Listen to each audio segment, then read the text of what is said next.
नमस्कार मित्रांनो, पैसा भरती संदर्भात महत्त्वाची अपडेट 2 मिनिटांमध्ये समजून घेऊया।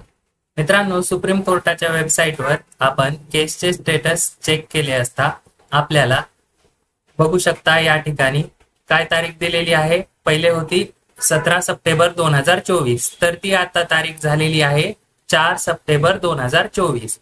जसे की आपण या ठिकाणी बघू शकता, विद्यार्थ्यांची पेसा भरती आंदोलन जे नाशिक येथे सुरू होते ते स्थगित करण्यात आलेले आहे। राज्यातील 13 जिल्ह्यांमधील 17 संवर्गातील पेसा भरतीबाबत उपोषणकर्त्या आंदोलकांना मुख्यमंत्री महाराष्ट्र राज्याचे एकनाथ शिंदे यांनी आश्वासन दिल्याने उपोषणकर्ते आंदोलक आणि विद्यार्थ्यांनी त्यांचे उपोषण 15 सप्टेंबर रोजी स्थगित केलेले आहे।